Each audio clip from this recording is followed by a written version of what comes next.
Well,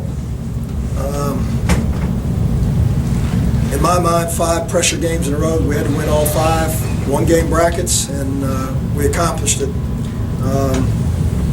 Now, we're right back in the same situation again. One-game brackets to advance. It's, in the conference tournament, and then if we're fortunate enough to be named in this field of 65, or whatever it is now, 68. 68. Okay, then one-game brackets. I told our guys we've had a lot of training in the last month for the pressure of that, and hopefully that'll work out in our favor and be a positive. We're going to have to work a lot in the next 2 practices versus press. Horrific against the press today, but other than that, I thought we came out of the gate, played well defensively and offensively right out of the gate, which would set the tone for the game. Second half, we were a little sloppy defensively and obviously a little bit sloppy with the turnovers against the press. But I know this. We haven't worked a ton on it. Once we work on it, we'll be fine against the press. We've got good guards, guys who know what to do. Once we get them in the right position and get them thinking right, we'll be fine. Won the rebounding war, which was huge, and 4 guys in double figures and Kevin at 9. Again, if our team can keep doing that, we're going to beat a lot of people because we can defend you. What's going through your mind when Jermaine knocks down that first shot? I couldn't be happier for a guy. I mean, it couldn't be storybook better than for him to come in and play as well as he played. And he was so disappointed after both the Tulane and the Tulsa game. He was coming to the bench. He was upset because in the Tulsa game he missed a couple wide open ones, and he had Kevin Johnson and a couple of the other guys grabbed him around and said, "Shoot it, don't worry about it. We believe in you. Don't worry about it." And I told him, I said, "Jermaine, it's going to break." I said, "When we need you the most, it's going to break." And tonight they were playing a little triangle 2 to start with, and he banged in a couple, and so much for that. What did it mean to you and the team to see Mick back on the court today? It's awesome. It was awesome to have him back in here, and I knew he'd be here for senior day and for Jermaine, and the fans gave him good reception, which was awesome. And again, I'm just driving the car temporarily, so I can't wait till he gets his results back from his tests and they're positive, and he can it gets cleared. That'll be awesome. And I've said this before. I don't want to let Mick down. I don't want to let the university down, and I don't want to let our kids down. And for him to be here on senior day, that was very nice for all of us. Very nice for all of us. It meant a lot. Did you allow him to come in the locker room and say anything before the game? He chose not to. He chose not to. And I've said this before, guys. He's been unbelievable in terms of encouragement to me and telling and like I said, we think alike. It's funny, after the games we start talking, and everything I've written down, he's written down. It's almost word for word. But, this could have been an even more difficult situation. And Coach told me early on, look, they got to hear your voice. You got to be you. I know, I'll help you all I can.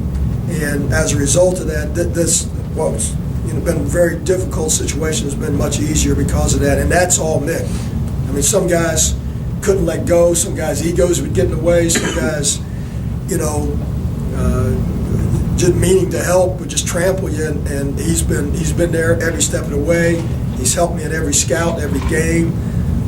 He's encouraged me, and again, he's made this whole situation a heck of a lot easier. And that says a lot about him as a person and as a coach and who he is. Coach, Mick said that he thinks he deserves to at least be considered for Conference Coach of the Year. First of all, what does that mean to you, and can you describe what this season has been like for you at the helm? I'm worried about winning Friday night. That's all I'm worried about. I mean, if I win Conference Coach of the Year, it's because Darren Savino, Antoine Jackson, Mark Berger, our 2 young guys, TJ and Greg, they did an unbelievable job, guys. I mean, they made, you can't imagine how those guys rallied to help me. And again, nobody had an ego. We were all pulling together. That's all that mattered. Just win, get through this. I remember the first day, it was like, what the hell are we going to do after VCU? I mean, just, because it was so surreal. But everybody pulled together. Everybody's done an unbelievable job. And we've got an unbelievable staff. And You know, I'm not going to win it. Our staff, if they decide that we deserve that, our staff want it, and Mick's part of that too, because again, he was behind us, and it's certainly not me. It's the group on that sideline, and our kids responded, and you know, I've had a hell of a time. I got to tell you, I hate the circumstances, but I've had a hell of a time, and you know, hopefully we ain't done yet. You know, we got some games to play, and you know.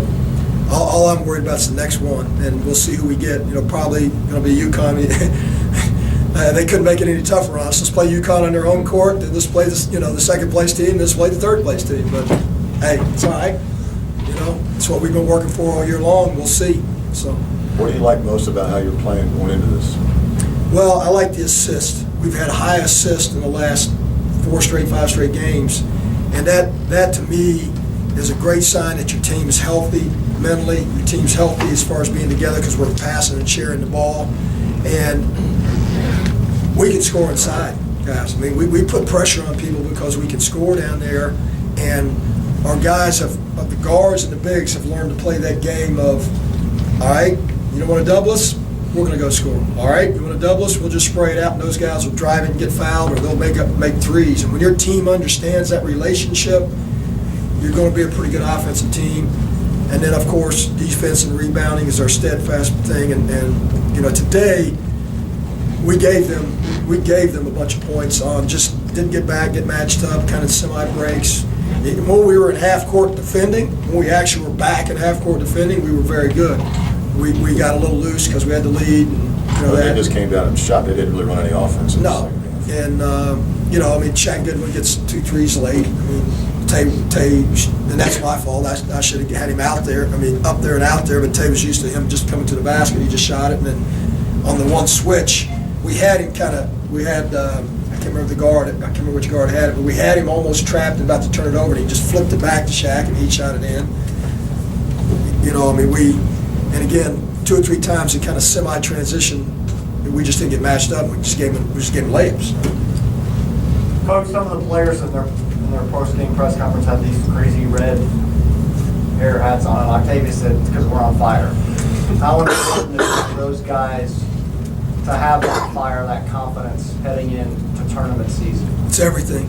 Your mental attitude is everything. You can't let success make you soft, but you got to believe in yourself, and you got to believe shots are going in. You got to believe in your teammates, and you got to believe in the coaching staff, the game plan. And when you get that rolling, anything can happen, guys. Anything can happen. Ask Connecticut a year ago. Okay, a year ago, they looked like they were dead in the water, and they end up, and obviously they had good players and talent, and Kevin can coach and all that, but they got confidence going, at the end of the season in the tournament, and they just got on a roll. And that's everything. Your mental state is everything. If you believe in yourself, and you believe in your teammates, and you believe shots are going to go in, when you're not sure, that's a hard task to overcome when you're not sure. The first time around, Octavius obviously had a tough game in Memphis. Did you talk to him about this game in particular, maybe just being a little more focused this time around against them? 2 days ago in practice, Octavius Ellis had the best practice he's had in 2 months. I didn't need to say a word. I knew he was ready. I knew by his body language and that he was determined and ready. And the only thing I talked to him about was last night after a scouting meeting. I just said, now look, those guys are going to wolf and run their mouth. Just make sure that you kick their butt on the court, okay? And then after the game, let that do all the talking for you. He said, I got you, Coach, don't worry. That's the only thing I had to say to him. I knew he was going to be ready this game. He was disappointed in his play, and obviously being from Memphis, he wanted to beat them bad. He knows a lot of those guys, so that was his play today, and his mental attitude and focus was tremendous for our team. Jermaine Sanders, just go down the line,